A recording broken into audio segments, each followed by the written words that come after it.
Olá, pessoal. Essa é a nossa primeira aula do curso de Revisão Sistemática da Literatura Científica e Infometria, com viés para as ciências ambientais. Então, é um curso em que nós teremos algumas aulas, eu vou explicar para vocês agora há pouco, e essa é a nossa primeira aula. A ideia nesse curso é que a gente possa discutir algumas dessas questões que eu estou destacando aqui. Então, a ideia é que, ao longo desse curso, vocês possam ter noção do que é uma revisão sistemática e como fazer essa revisão sistemática. Como a gente tem uma afinidade para ciências ambientais e áreas afins, né, ecologia, biodiversidade de forma geral, a ideia também é discutir com vocês por que as ciências ambientais precisam de trabalhos com essa temática de revisão sistemática, ou seja, porque a revisão sistemática, a ferramenta, né, as técnicas de revisão sistemática são úteis para inúmeras questões que as ciências ambientais têm interesse. A gente também pretende discutir aqui com vocês algumas questões operacionais que podem impactar aí o trabalho de vocês, o trabalho acadêmico, mestrado e doutorado, como, por exemplo, como publicar trabalhos sobre revisão sistemática, e também dentro de uma temática um pouco mais ampla, né, dentro de uma discussão um pouco mais ampla que envolve, por exemplo, a avaliação da ciência, a avaliação dos pesquisadores, eu pretendo discutir aqui com vocês quais são as métricas que avaliam a ciência, como que elas são montadas, quais são as vantagens e as desvantagens de uso dessas métricas. Tanto para avaliar a ciência de forma geral, ou seja, os processos científicos, mas também para avaliar o cientista, a pessoa, tudo bem? Mas também aplicado, naturalmente, à avaliação de instituições, avaliações de revistas, ou seja, são métricas frequentemente utilizadas aí para a avaliação da ciência, e vocês já devem ter ouvido falar sobre várias delas.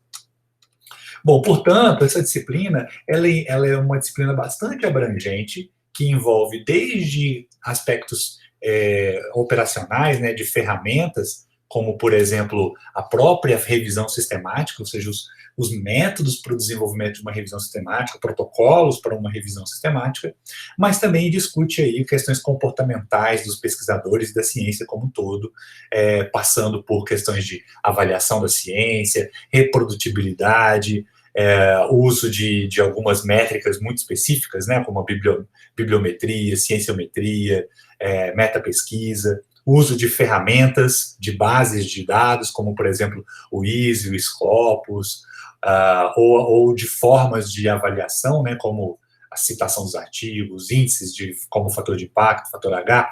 Ou seja, a gente vai discutir um monte dessas coisas, todas elas dentro dessa disciplina. E para discutir essas coisas, em termos operacionais, eu separei essa disciplina, né, esse curso, em dois grandes eixos. Um primeiro eixo, que é o que a gente vai começar, né, que é o início das nossas aulas, que engloba essa primeira parte de ferramentas, é discutir com vocês sobre revisão sistemática da literatura.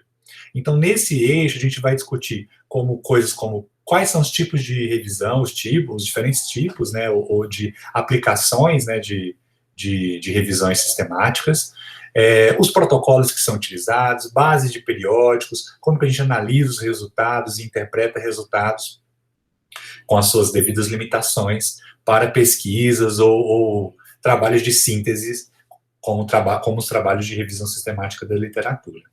Um outro eixo, uma outra abordagem dessa disciplina é o uso o estudo, aliás, de indicadores infométricos. Então, a gente vai reservar um tempo da disciplina para que a gente possa discutir como que é feita a avaliação da ciência, como que os pesquisadores que estão interessados em avaliar o progresso da ciência, avaliar as diferentes métricas, né, utilizar diferentes métricas de avaliação da ciência, como que são feitas essas métricas, né, um pouco de história delas, mas como que elas surgiram e também como que ela é calculada ou estimada.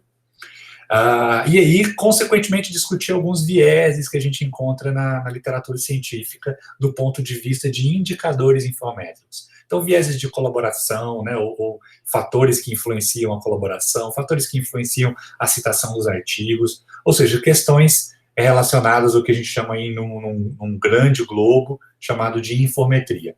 Eu sei que você já deve ter ouvido falar termos como cienciometria, bibliometria e outras metrias. Eu vou reservar um tempo nas próximas aulas para discutir com vocês essas diferentes visões, essas diferentes formas, né, de indicadores.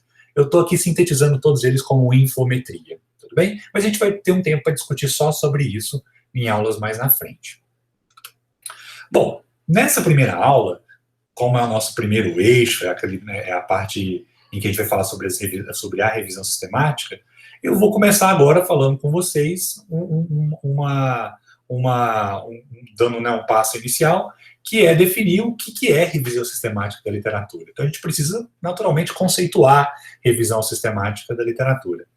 E eu peguei aqui um texto de um livro, do Fink, de 2005, mas existem vários textos, tudo bem, gente? Inúmeros artigos usando aí conceitos de revisão sistemática. Bom, mas isso não é muito complicado pensar em conceitos de revisão sistemática, até mesmo porque o nome revisão sistemática da literatura, ele é muito transparente, ele é muito lógico, não é isso? Então, vejam, o que tem aqui no texto do Fink? Revisão sistemática da literatura, ele é um método sistemático, explícito, reprodutível para identificar, avaliar e resumir os trabalhos desenvolvidos pelos pesquisadores. Vejam que essa sentença ela é muito clara, né? A leitura dela é muito óbvia para a gente, mas eu queria destacar aqui com vocês dois termos que me chamam a atenção e que eu queria trazer em termos de avanço na discussão com vocês. O primeiro deles é a palavra método, que aparece logo no início da sentença. Então, a revisão sistemática ele é um método sistemático. A palavra método, né, ela é intimamente associada à ciência, não é mesmo? Porque para muitas pessoas, a ciência ela tem um rigor científico, ela tem um método transparente, um método em que as pessoas conseguem repetir e replicar um trabalho que foi desenvolvido. E, de certa forma, a revisão sistemática, então, alinhado a esse conceito científico, né, de termos de ciência, então ela é também um método. Então a revisão sistemática, ela passa a ser dentro desse conceito, e é de fato para vários pesquisadores, um conceito que está associado a uma ferramenta, a um método de pesquisa, também é uma forma de você investigar. Então, no caso da revisão sistemática, como está dito aqui nessa sentença, traz o método como um importante indicador, né, associado a esse termo de revisão sistemática da literatura. Então, o método sistemático.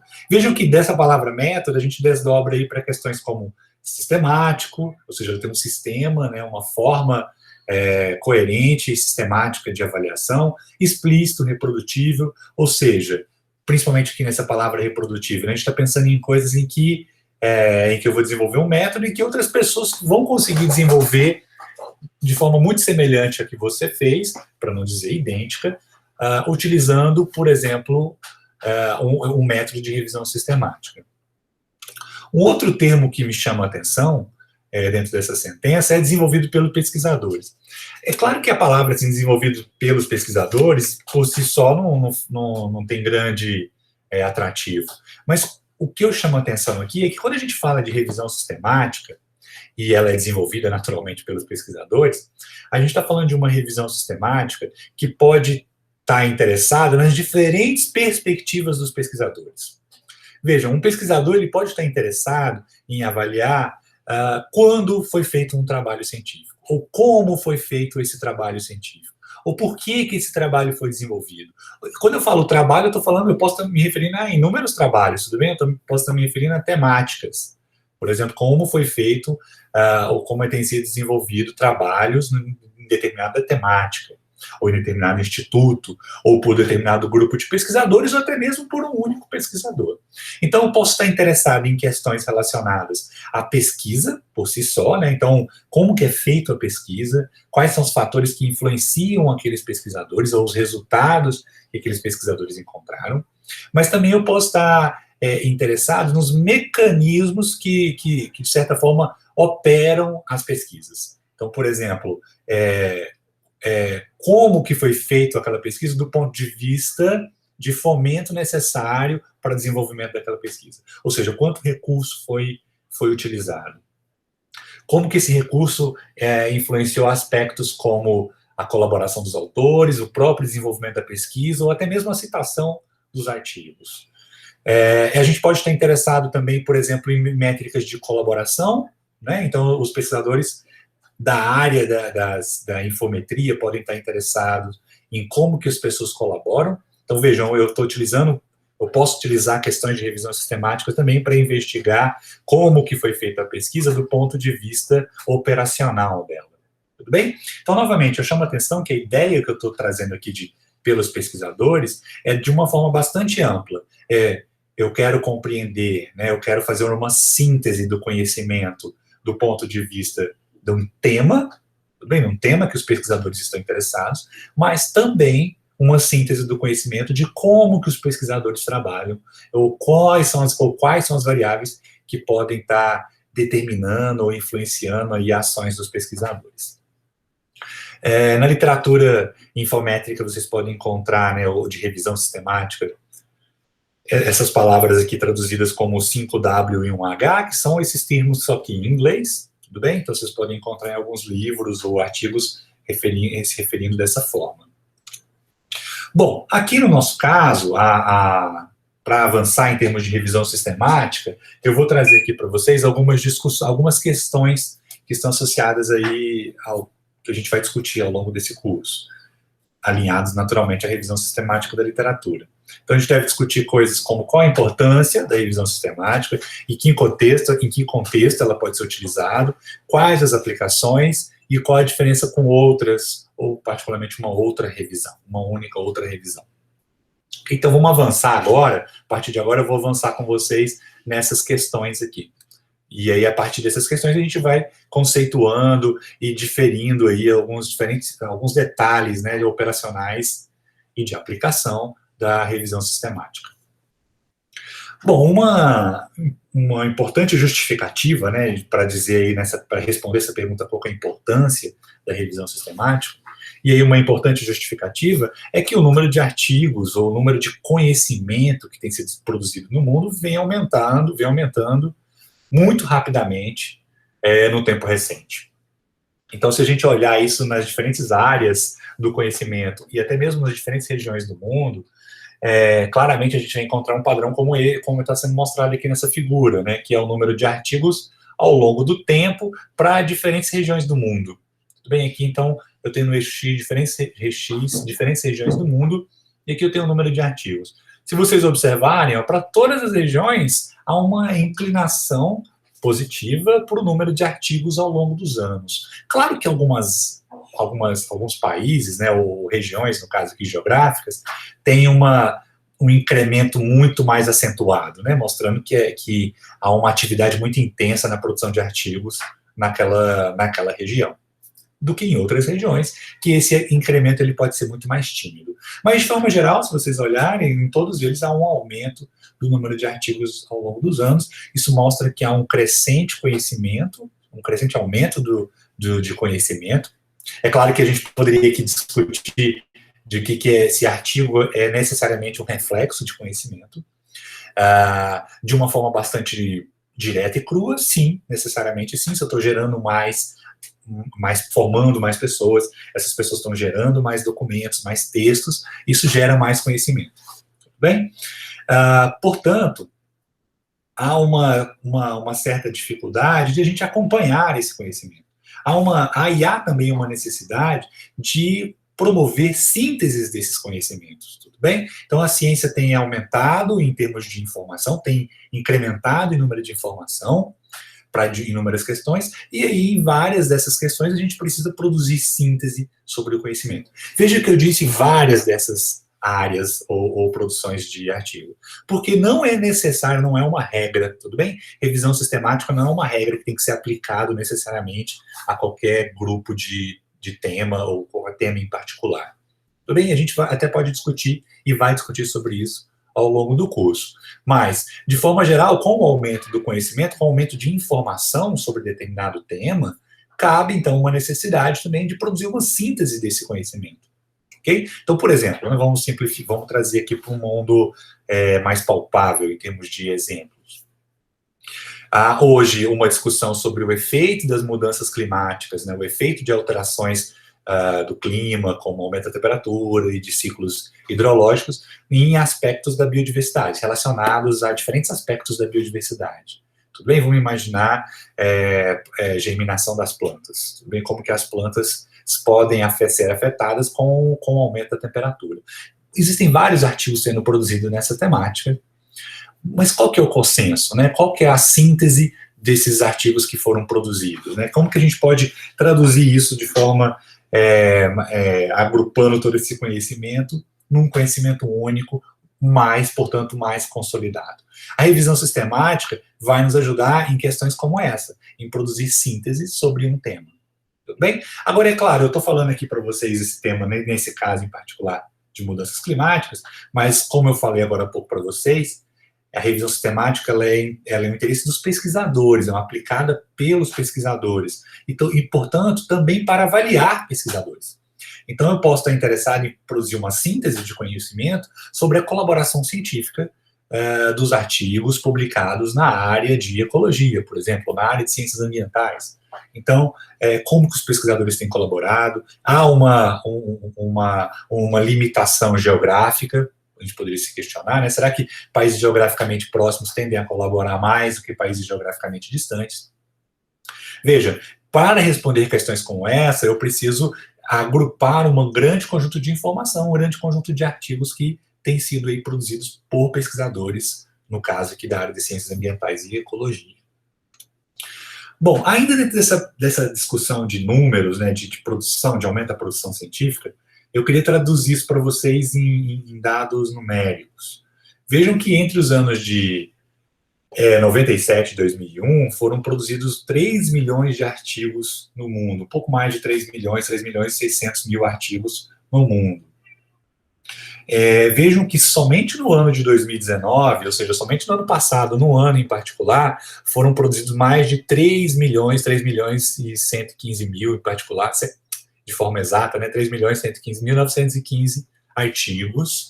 Vejam, muito próximo, em um ano, muito próximo ao que foi produzido em uma janela ali entre 97 e 2001, né, uma janela do início aí, do final do século passado, mostrando aí claramente que num curtíssimo intervalo de tempo, em um ano, a gente está produzindo um volume muito grande de artigos em relação ao que estava acontecendo no ano passado.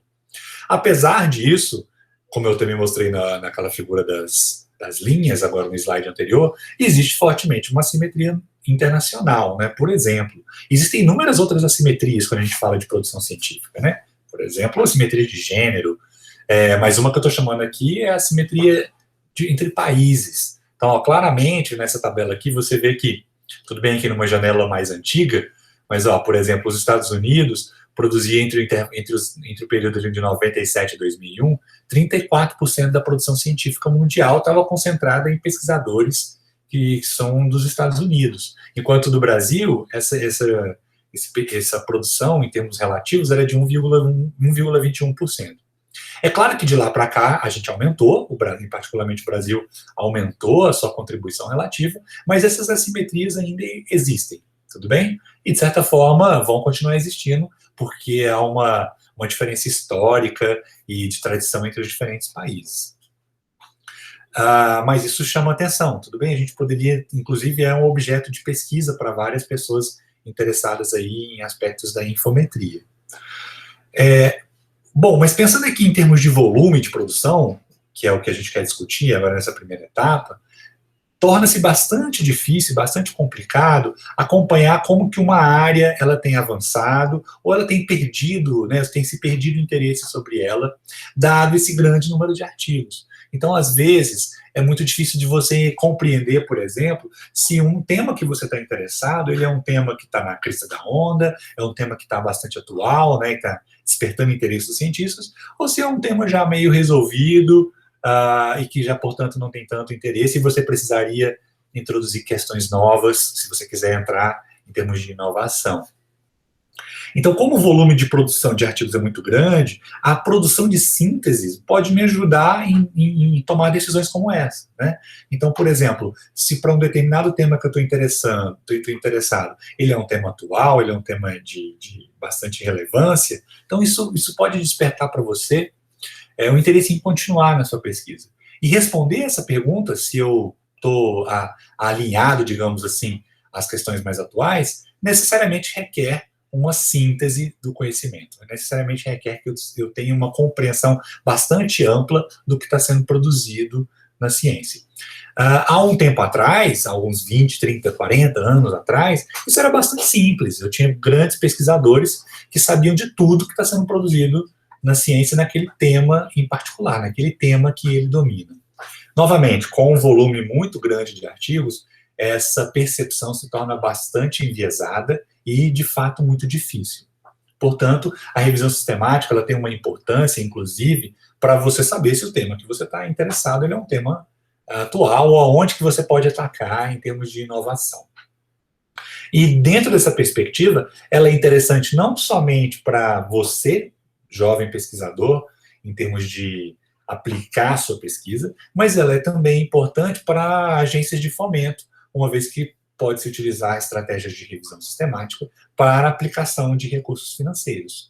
Também há áreas que são inovadoras, áreas que sejam de interesse de uma agência de fomento, elas precisariam antes ser inventariadas, né, em termos de produção científica, para saber se vale a pena realmente investimento nessa área.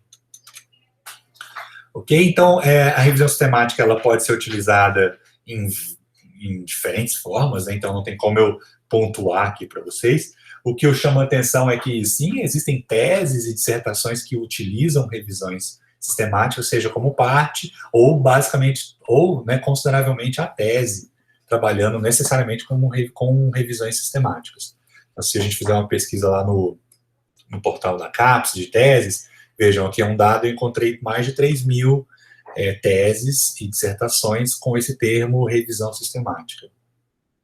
Se a gente vai para artigo científico, lá na Web of Science, que é uma plataforma onde se depositam várias revistas, as revistas têm lá os seus artigos, veja, a gente encontrei mais de 179 mil, isso é uma pesquisa incluindo até o mês de hoje, até esse mês que a gente está, de 2020.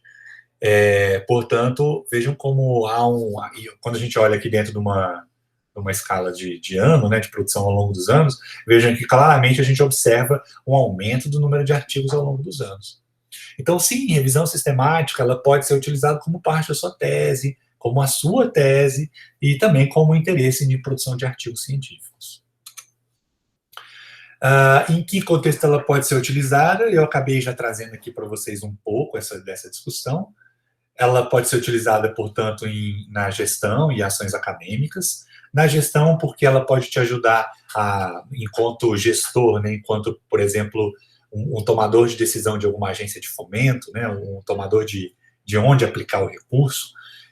Você pode utilizar de revisões sistemáticas, por exemplo, para direcionar quais projetos selecionar, quais ações, né, direcionar, quais pesquisadores selecionar, se utilizar ferramentas que possam medir, por exemplo, a importância daquele pesquisador para aquela área em questão, ou favorecer ou estimular novos pesquisadores ou novas áreas. Enfim, vai depender naturalmente do recurso e, digamos assim, das diretrizes da agência de fomento.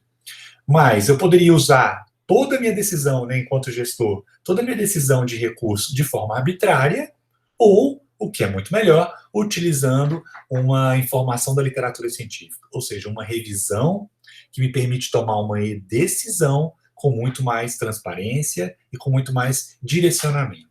Então, é o que a gente chama de umas decisões baseadas em evidências. Então, se eu tenho evidência da literatura científica, que, por exemplo, há um interesse de pesquisa sobre mudanças climáticas em relação a outras áreas ou a outros temas, então talvez esse tema é um tema que necessite de mais recurso e de mais fomento.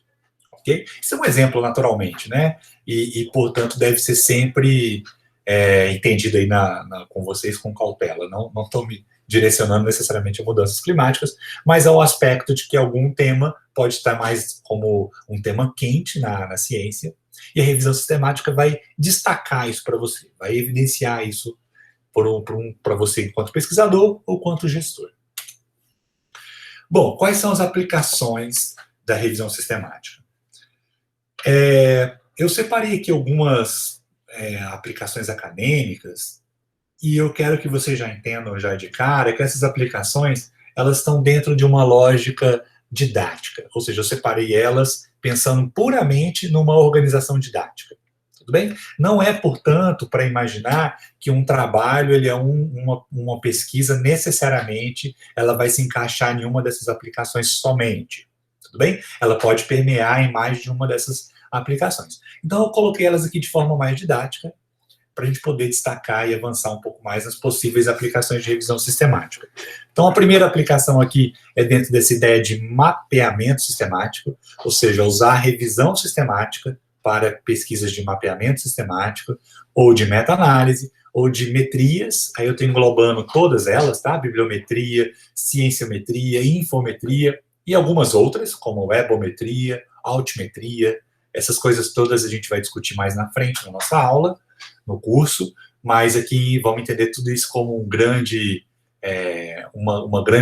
grupo, tudo bem, das metrias, ou, para simplificar, da infometria, e também uma aplicação para meta-pesquisa. Vejam que logo no início aqui eu falei para vocês, olha como eu coloquei, né? É o uso da revisão sistemática para pesquisas de mapeamento, meta-análise. Quando eu digo isso, eu estou entendendo, então, que a revisão sistemática, ela é uma ferramenta. Portanto, ela é um método, como está dito lá no conceito, né, como eu falei para vocês logo no início do curso, é um método transparente, reprodutível.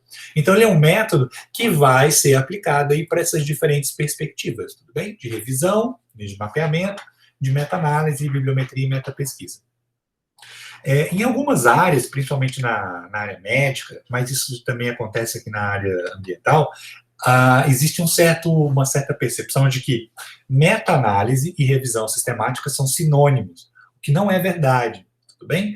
Revisão sistemática é um método. A meta-análise também, de certa forma, tem métodos, né, por trás disso, ou seja, tem métodos estatísticos, mas a revisão sistemática é um método de coleta dos artigos para pesquisas de meta-análise, tudo bem? A revisão sistemática é um método de coleta de artigos para uma pesquisa também de mapeamento sistemático, para uma pesquisa de infometria e para uma pesquisa de meta-pesquisa. Portanto, aqui na aula eu trago para vocês a visão de revisão sistemática muito mais ampla do que somente revisão sistemática para a meta-análise.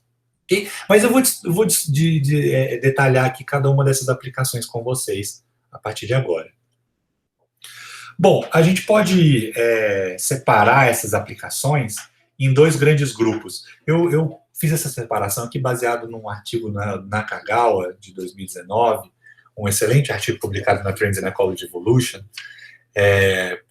que eu posso disponibilizar o link para vocês, em que ele produz ali uma forma de síntese, né, todas essas revisões sistemáticas, e eu estou simplificando aqui, né, ou aliás, traduzindo de uma outra forma, as possíveis ajustes, né, digamos assim, dessas aplicações de revisão sistemática. Então, eu estou entendendo aqui, gente, que as revisões sistemáticas, elas podem, as aplicações, né, meta-análise, meta-pesquisa e etc., elas podem ser agrupadas em duas categorias. Uma categoria que eu estou chamando de síntese de afunilamento e uma outra de síntese de amplitude. O que são as sínteses de afunilamento? Como o próprio nome sugere, são sínteses em que eu vou mais a fundo em termos de investigação na literatura científica. Então, quando eu faço um levantamento de artigos, eu estou interessado em algo bastante específico. Tudo bem? Então, na síntese de afunilamento, como a meta-análise e a meta-pesquisa, eu estou interessado em qual o efeito, qual é o padrão geral, ou no caso lá da meta-pesquisa, como que é feito o trabalho, como que é a reprodutibilidade e a replicabilidade dessas pesquisas. Então, vejam, quando eu estou interessado, lá no caso eu exemplifiquei para vocês das mudanças climáticas e o efeito na germinação, quando eu estou interessado na resposta das plantas à alteração climática, esse tipo de investigação é um exemplo típico de trabalhos de meta-análise. Então, o pesquisador ele vai atrás do coeficiente que está medindo o efeito da temperatura na germinação das plantas. Tudo bem? Seja um coeficiente, um R, um F, enfim, depende de vários tipos de índices estatísticos, aí cada trabalho vai usar a sua abordagem estatística diferenciada.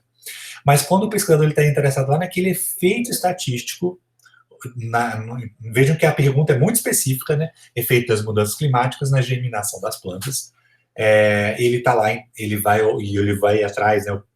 O pesquisador ele vai atrás dos coeficientes das respostas estatísticas, e esse é um típico trabalho de meta-análise, é um trabalho bastante refinado, é um trabalho bastante afunilado. Por isso que está chamando aqui de síntese de afunilamento. Por outro lado, a síntese de amplitude, a gente está interessado numa escala de percepção um pouco mais ampla, ou seja, eu não estou interessado em detalhes específicos, e eu tenho uma visão um pouco mais geral, talvez embaçada, mas eu tenho uma visão, portanto, mais geral sobre um determinado tema. Então, no caso da síntese de amplitude, eu estou agrupando aqui os mapeamentos sistemáticos e as metrias, tudo bem? Infometria, bibliometria e cienciometria. Então, em síntese de amplitude, a gente pode estar interessado em investigar questões como o que foi estudado, e no exemplo ali da cienciometria, e quem publica. Então, quando a gente diz assim, qual o efeito não, o que tem sido estudado sobre mudanças climáticas globais? Vejam, quando eu digo o que tem sido estudado sobre mudanças climáticas globais, eu estou interessado nos mais diferentes artigos que tenham testado ou que tenham investigado trabalhos sobre mudanças climáticas globais. Seja de ordem biológica, química, física, geofísica, enfim, qualquer tipo de trabalho social, qualquer tipo de abordagem que discuta impactos das mudanças climáticas. Então, vejo que está sendo muito amplo, né? Amplo no sentido de quantidade de informação que eu vou obter. Mas eu vou ter no final, né, o que foi estudado, quando eu digo aqui, o que foi estudado sobre mudanças climáticas globais, eu vou ter uma síntese desses trabalhos. Tudo bem? O que tem sido mais estudado, onde tem sido mais estudado, qual abordagem tem sido mais utilizada, experimental, empírica, são trabalhos teóricos, são modelos, enfim, a gente tem um panorama mais geral e amplo ali do que tem sido trabalhado sobre um tema em particular. E eu passo que na cienciometria, e nas metrias, de forma geral, a gente está interessado em questões de quem publica. Então, eu estou indo mais em aspectos bibliométricos, tudo bem? Onde têm sido publicados artigos sobre mudanças climáticas, qual o fator de impacto dessas revistas, qual que é o prestígio, né, dessas revistas, ou como que esses temas podem afetar, por exemplo, aspectos de métricas dessas revistas. Então, portanto, eu estou indo por uma outra linha que é mais associada a questões bibliométricas da produção científica. Essas duas sínteses, se a gente pudesse traduzir em termos numéricos de produção, de número de artigos que são encontrados nessa sua busca, né, de procura, né, desses temas, a gente encontraria um padrão mais ou menos como esse. Normalmente, em pesquisas de afunilamento, eu tenho um número de artigos muito menor não, mas eu tenho um número de artigos menor do que em pesquisas como de síntese de amplitude, como mapeamento e infometria. Vejam, no caso lá das mudanças climáticas, eu vou ter muito mais artigo sobre o que tem sido feito sobre mudanças climáticas, no caso, numa pesquisa de mapeamento sistemático, do que pesquisas sobre mudanças climáticas e seus efeitos na germinação das plantas. É muito mais específico, portanto, menos artigos do que numa pesquisa de mapeamento sistemático. Tudo bem? Apesar disso, não tem como eu simplificar aqui para vocês ao ponto de dizer que é um número de artigos para uma pesquisa de mapeamento ou um número ideal de artigos para uma pesquisa de meta-análise ou de mapeamento. Tudo bem? Não existe muito essa linha de base, é mais esse gradiente que eu queria trazer aqui para vocês, de que muito provavelmente o número de artigos aumenta dentro dessa sequência aqui, né, de meta-análise, meta-pesquisa, mapeamento e infometria. Bom, vou mostrar aqui para vocês alguns exemplos e a gente vai tentar detectar algumas semelhanças e diferenças nesses exemplos. Tudo bem? São 4 exemplos, um para cada tipo de abordagem. O primeiro que eu trago aqui para vocês é um trabalho desenvolvido por um grupo de pesquisadores que fez uma análise aqui, como diz no título, uma análise cienciométrica de interações ecológicas sobre a produção científica de espécies não nativas e invasoras no Brasil. Okay? Então, veja que eu destaquei aqui o objetivo que está lá no curso, né? No artigo. Vejam que, para fazer esse trabalho, né, eles estavam interessados em discutir e encontrar respostas para essas questões aqui. né? Eles queriam ver como que era a produção científica de artigos no Brasil, como que era a produção, né, científica comparada ao resto do mundo ao longo do tempo, quais revistas que têm publicado sobre esse tema, os métodos que são utilizados, quais estados, regiões ou biomas que têm sido que têm estudado, né, espécies invasoras no Brasil, quais os ecossistemas também têm sido mais estudados. Ou vejam, então eles estão procurando vieses, né, em termos de literatura científica sobre um tema que é espécies não nativas invasoras no Brasil. Então eles estão interessados a ideia, né, dos autores, o interesse deles é em questões como o que tem sido estudado, onde tem sido estudado, de forma bastante genérica, né? Então, vejo aqui, por exemplo, um resultado mostrando o número de artigos ao longo dos anos, comparando o número de artigos encontrados no Brasil e o número de artigos em linha pontilhada encontrado no resto do mundo. E vejo que também eles distribuíram aqui a produção científica para os diferentes biomas do Brasil. Então, veja, aí você consegue detectar vieses geográficos, né, qual bioma tem produzido mais artigos sobre essa temática. Um ponto que eu quero trazer aqui para vocês é como foi feita essa pesquisa. Veja que para encontrar esses artigos, eles precisam dizer no seu artigo, né, nesse trabalho aqui, como que eles fizeram essa pesquisa, não é isso? Já que a revisão sistemática é um método, tudo bem, é um método reprodutível, é um método que as pessoas conseguem replicar e transparente de busca e seleção de artigos.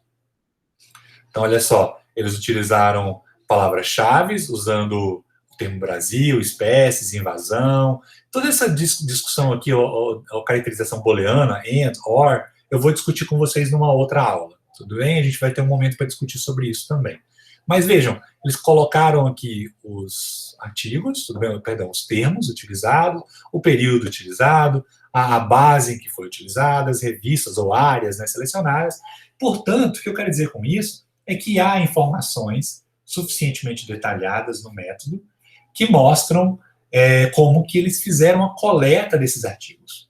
Tudo bem? E da coleta desses artigos, eles puderam ter informações como onde tem sido estudado, qual ferramenta, qual ecossistema que tem sido estudado, aspectos sobre espécies invasoras. Um segundo artigo que eu quero trazer aqui para vocês é um artigo que a gente fez aqui dentro da universidade, né, da UEG, dentro com o nosso grupo, discutindo um pouco sobre as tendências de coautoria, particularmente de artigos com um único autor, dentro de um grupo de artigos, que são artigos da área de biologia. Tudo bem? Então, a gente estava interessado em avaliar qual que era a tendência de artigos com um único autor, ao longo do tempo, dentro de 4 áreas da biologia. Veja que, nesse caso, a gente não está interessado no que os trabalhos de biologia estão produzindo. Eu não estou interessado na temática, tudo bem? Nosso interesse aqui era quem está publicando, quantos autores estavam publicando nos artigos que são classificados dentro da área de biologia. Então, o nosso olhar aqui é lista de autores. Ok? Mas também é necessário explicitar o método. Então, aqui a gente colocou as revistas que a gente está utilizando, ou que a gente utilizou, né, para coletar esses artigos, o período temporal, a base, enfim, um monte de informações que são relativas a como que a gente encontrou esses artigos, como que eu levei esses artigos para uma planilha e pude ali quantificar o número de autores para cada um dos artigos. Então, portanto, né, qualquer pessoa que utilizar o mesmo método que a gente utilizou vai encontrar um número de artigos, se não os mesmos, muito semelhante ao que a gente utilizou. Um outro tipo de exemplo, já partindo aqui para o terceiro exemplo de revisão que utiliza, aliás, a revisão sistemática, é esse artigo aqui, em que os autores estavam interessados em analisar, fazer uma revisão sistemática e meta-análise da interação clima e perda de hábitat afetando a biodiversidade. Então, vejam, uma revisão sistemática global que pretendiam, né, investigar como que as mudanças, as condições climáticas, as mudanças do clima e interagindo com a perda de hábitat podem impactar os sistemas biológicos terrestres. Então, vejam que, nesse caso, assim como no exemplo lá da germinação das plantas, a investigação é extremamente específica. É qual o resultado que os trabalhos que têm investigado efeito de clima, e perda de hábitat na biodiversidade, quais são os resultados que esses trabalhos têm encontrado. Então, esses pesquisadores querem, né, pretendiam fazer uma síntese desse conhecimento, estão detectando ali um padrão geral da literatura científica que tenha investigado exatamente essa questão, a interação clima e perda de hábitat afetando a biodiversidade. E também, para fazer isso, você também é necessário apresentar um protocolo operacional de como que se faz, né, a coleta dessas revistas, dos artigos, desculpem. Então, aqui, por exemplo, esse aqui é um detalhe do artigo, eles mostram com detalhes, aqui seguindo um fluxograma, né, mostrando como que foi feita a pesquisa, veja, então, o intervalo temporal, as palavras que foram utilizadas, depois todo um processo de seleção de artigos, a gente vai discutir sobre isso também, quando a gente for falar de uma parte mais operacional, e isso é bastante importante tanto para mapeamento sistemático, cienciometria, mas principalmente para meta-análise, uma vez que a seleção de artigos podem trazer artigos que não têm a informação que você quer, tudo bem? Então, é necessário fazer filtragem ou exclusão de alguns artigos, e, em alguns casos, até busca de artigos em outras bases ou em outras localidades, né? Buscar mais informações para alimentar esse conjunto de informações que você está buscando produzir uma síntese. Um outro tipo aqui de exemplo que esses autores estavam interessados em investigar é a relação entre o compartilhamento de dados, né, o que promove, né, um incentivo para o compartilhamento de dados na área médica e de saúde. Então, a ideia por trás desse tipo de trabalho é investigar como tem sido publicado. Esse é o alvo da meta-pesquisa. Então, esse é um exemplo de um artigo que se encaixa dentro da meta-pesquisa. A gente diz que meta-pesquisa é a pesquisa da pesquisa, ou seja, está interessado em investigar os processos por trás do desenvolvimento da pesquisa, né? Nesse caso aqui, o que promove, quais são os incentivos para os pesquisadores compartilharem dados, compartilharem o que eles produziram, né? É muito comum nos artigos você encontrar lá os resultados do artigo, mas até alguns detalhes muitas vezes analíticos, né? Os scripts, ou como que foram feitas as análises. Mas nem sempre o dado original, tudo bem? O dado, ou seja, o dado que aquele pesquisador utilizou para gerar os seus resultados. Nem sempre os dados estão disponíveis, eles são livres. Então, esses caras aqui, eles estavam interessados em investigar esse tipo de informação, como que, o que afeta, né, o incentivo no compartilhamento de dados. A gente pode discutir com mais detalhes a ideia por trás de meta-pesquisa, mas o que eu chamo a atenção aqui para vocês é que o uso também da lógica de revisão sistemática, ela é importante para você encontrar artigos né, dentro dessa temática que você está interessado, né, compartilhamento de dados. Então, vejam, os autores buscaram ali palavras associadas a compartilhamento de dados, incentivo, motivação, e selecionar esses artigos para poder fazer as análises e investigar aí e tentar responder a pergunta de interesse. Tudo bem? Então, esse é o alvo, digamos assim, de interesse da meta-pesquisa. Então, observem que essas temáticas, né, mapeamento sistemático, meta-análise, bibliometria e meta-pesquisa, de fato, elas são diferentes. Não tem como dizer que elas são as mesmas coisas. Cada artigo que eu mostrei para vocês, ela navega um pouco mais em algumas dessas temáticas aqui. Entretanto, elas se sobrepõem, tudo bem? Não é uma... Por isso que eu até coloquei aqui essas bolinhas meio sobrepostas, para dizer isso para vocês, para trazer essa ideia de que, apesar de estar separando aqui em caixinhas, porque elas têm uma estrutura um pouco diferente, nesse caso eu chamo atenção principalmente para a meta-análise, mas elas também têm alguma sobreposição, principalmente no que me diz em termos de revisão sistemática, que passa a ser uma ferramenta para buscar artigos que vão responder questões dentro dessas temáticas. Okay? Então, o mapeamento sistemático, ele quer analisar a descrição de um tema e, para isso, coleta artigos utilizando métodos de revisão, o método de revisão sistemática. Tudo bem? Ele coleta os artigos utilizando palavras-chave, utilizando os termos booleanos, preocupado em seleção de bases, de periódicos, ou seja, um monte de caracterização ali de como, né, fazer uma revisão sistemática é também uma preocupação de trabalhos de mapeamento sistemático. A mesma forma, a meta-análise, que está interessado numa problemática, ok? Então, no caso ali que eu exemplifiquei para vocês, mudanças climáticas afetando a germinação das plantas. Essa é a problemática, e encontrar esses artigos, saber procurar qual base, quais termos utilizar, é o papel aí da revisão sistemática que vai ajudar a encontrar e selecionar artigos para as pesquisas de meta-análise.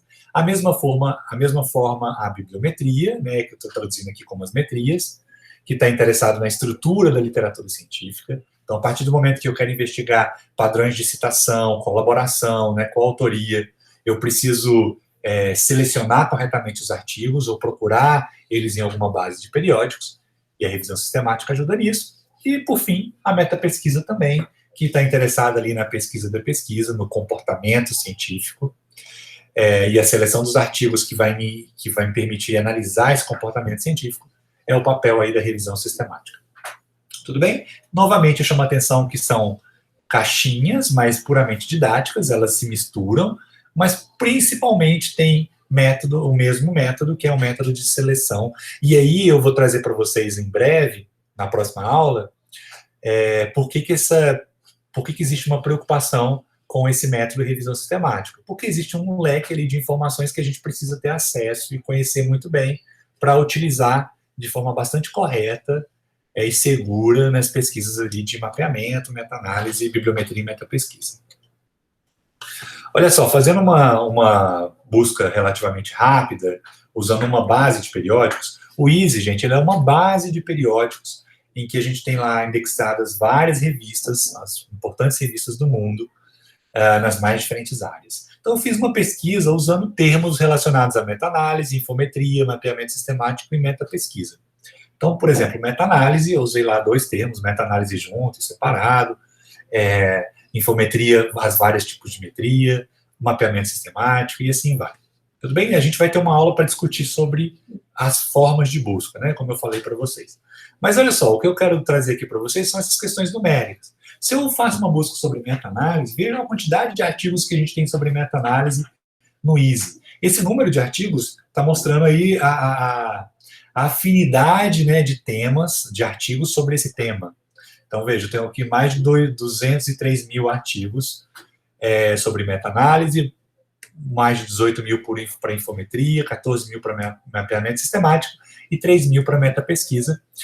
Claro que metapesquisa é uma área nova, eu não falei isso para vocês, tá, gente? É algo relativamente novo na ciência, e, portanto, isso justifica aí essa informação, né, de ser novo, um número ainda reduzido em relação aos outros, né, de artigos científicos. Vejam que, nesse caso, eu não estou fazendo um recorte para nenhuma área, tudo bem? Eu estou considerando todas as áreas da ciência. Quando a gente leva em conta a área ambiental, ou seja, quando eu faço um filtro lá no EASY e querendo investigar somente artigos da área ambiental, veja o que eu encontrei. 5 mil artigos, né, que representa mais ou menos 2%, 2,5% de artigos de meta-análise são da área ambiental, 5% da área de infometria, de artigos de infometria são da área ambiental, 1,8% sobre mapeamento sistemático, e 4,6% de metapesquisa. Mostrando aí, então, que há um espaço ainda para pesquisas ambientais, olhando simplesmente em aspectos numéricos, tá? Eu não estou falando em aspectos de área particularmente, né? Assim, é claro que numérico na área ambiental, mas dentro da área ambiental há uma vasta opção de pesquisa para revisão sistemática, né, das diferentes aplicações que eu estou dizendo aqui para vocês. Mas mostrando que a gente pode ainda avançar em termos numéricos de produção científica para essas diferentes áreas, particularmente na área de ciências ambientais. Aqui, por curiosidade também, tá, gente, algumas revistas, então, isso tem sido publicado em revistas, aqui são só as principais revistas, tá? Então, tem revistas de alto prestígio, né, veja o Global Change Biology, Review College Letters, Oikos. A Oikos tem uma seção para pesquisas de meta-análise. Então, portanto, isso não é algo que está sendo feito, né, revisão sistemática, não é algo que está sendo feito somente para desenvolvimento de teses, não, isso está sendo publicado em reviews, em artigos, e tem se destacado, né, ocupando espaços até mesmo em revistas de alto prestígio. Bom, há algumas diferenças com as outras revisões, ou uma diferença, aliás, né, com uma outra revisão. Até não faz muito sentido a gente pensar isso mais recentemente, porque já há muito tempo a gente não faz mais aquelas revisões que a gente chama de revisões narrativas ou tradicionais. Não, pelo menos não nas ciências ambientais e na biodiversidade. Talvez em alguma outra área isso possa acontecer. O que eu estou chamando de revisões narrativas são aquelas revisões baseadas em um conjunto de informações que o pesquisador vai atrás, sem utilizar um método explícito, sistemático e reprodutível. Tudo bem? Ou seja, é como se eu pesquisasse ou fosse atrás de importantes pesquisadores e quisesse discutir um tema em particular. Então, vamos supor, se eu estou interessado em estudar sobre germinação de plantas e os seus efeitos, né, e, aliás, os efeitos ambientais na germinação de plantas, eu posso entrar em contato com alguns pesquisadores e perguntar para eles sobre o que tem sido feito, quais as principais literaturas, os principais textos que têm sido produzidos sobre isso. Ou fazer uma pesquisa na minha biblioteca ou em algumas bibliotecas. Vejam que, nesse caso, ela é uma que a gente está chamando de puramente de uma revisão narrativa. E, portanto, não tem vantagem nenhuma. E é totalmente diferente de uma revisão sistemática, em que eu uso termos, palavras-chave, utilizo bases de periódicos e eu deixo essa estrutura, né, de associação dos termos e bases de forma bastante transparente e replicável, ou seja, qualquer outra pessoa pode reproduzir. E, claro, pode auxiliar numa tomada de decisão, porque é uma tomada de decisão baseado em informações sistemáticas sobre um dado assunto que eu estou interessado. Quando eu não uso uma revisão sistemática, quando eu uso uma revisão narrativa, essa revisão ela pode estar completamente enviesada, porque ela pode estar sofrendo influência da biblioteca que eu pesquisei, ou do grupo de pessoas com que eu tive contato, ou da minha própria história. Portanto, ela não é utilizada, ela não pode ser utilizada para tomada de decisão, para dizer realmente que aquela área ou que aquele tema é um tema que carece mais pesquisa, ou um tema que já está saturado em termos de assunto ou pesquisa. Tudo bem? Porque eu estou utilizando uma forma de revisão muito enviesada, ao passo que as revisões sistemáticas utilizam métodos, como eu disse agora para vocês, bastante transparentes e replicáveis. Bom, então, como considerações finais, para a gente encerrar essa nossa primeira aula, a revisão sistemática, né, deixando isso bem, bem marcado aí para vocês, ela, como o nome sugere, ela é sistemática, ela usa um método reprodutível e transparente. Então, essa talvez é o grande ponto, né, dentro da revisão sistemática. A ideia é produzir, portanto, numa revisão sistemática, síntese de conhecimento, e essa síntese tem diferentes aplicações, haja vista que esse conhecimento ele pode ser sintetizado para um nível bastante refinado, né, de afunilamento, ou por uma síntese bastante ampla em termos de conhecimento. Apesar dessas aplicações, eu coloquei elas aqui em termos didáticos, né, a separação delas, mapeamento sistemático, meta-análise, meta-pesquisa e as metrias, eu ter colocado elas como algo individual ali separado, essa separação ela é didática, mas de certa forma ela é comum a gente encontrar na literatura científica, né? Então é muito comum encontrar, por exemplo, o termo meta-análise, é o mais comum, inclusive, né, de se encontrar de meta-análise, e também é muito comum encontrar termos associados com as metrias, né, cienciometria e infometria. Então, existe também um corpo, digamos assim, teórico e estatístico dentro dessas aplicações. Ok? Bom, era isso que eu tinha para passar para vocês nessa nossa primeira aula.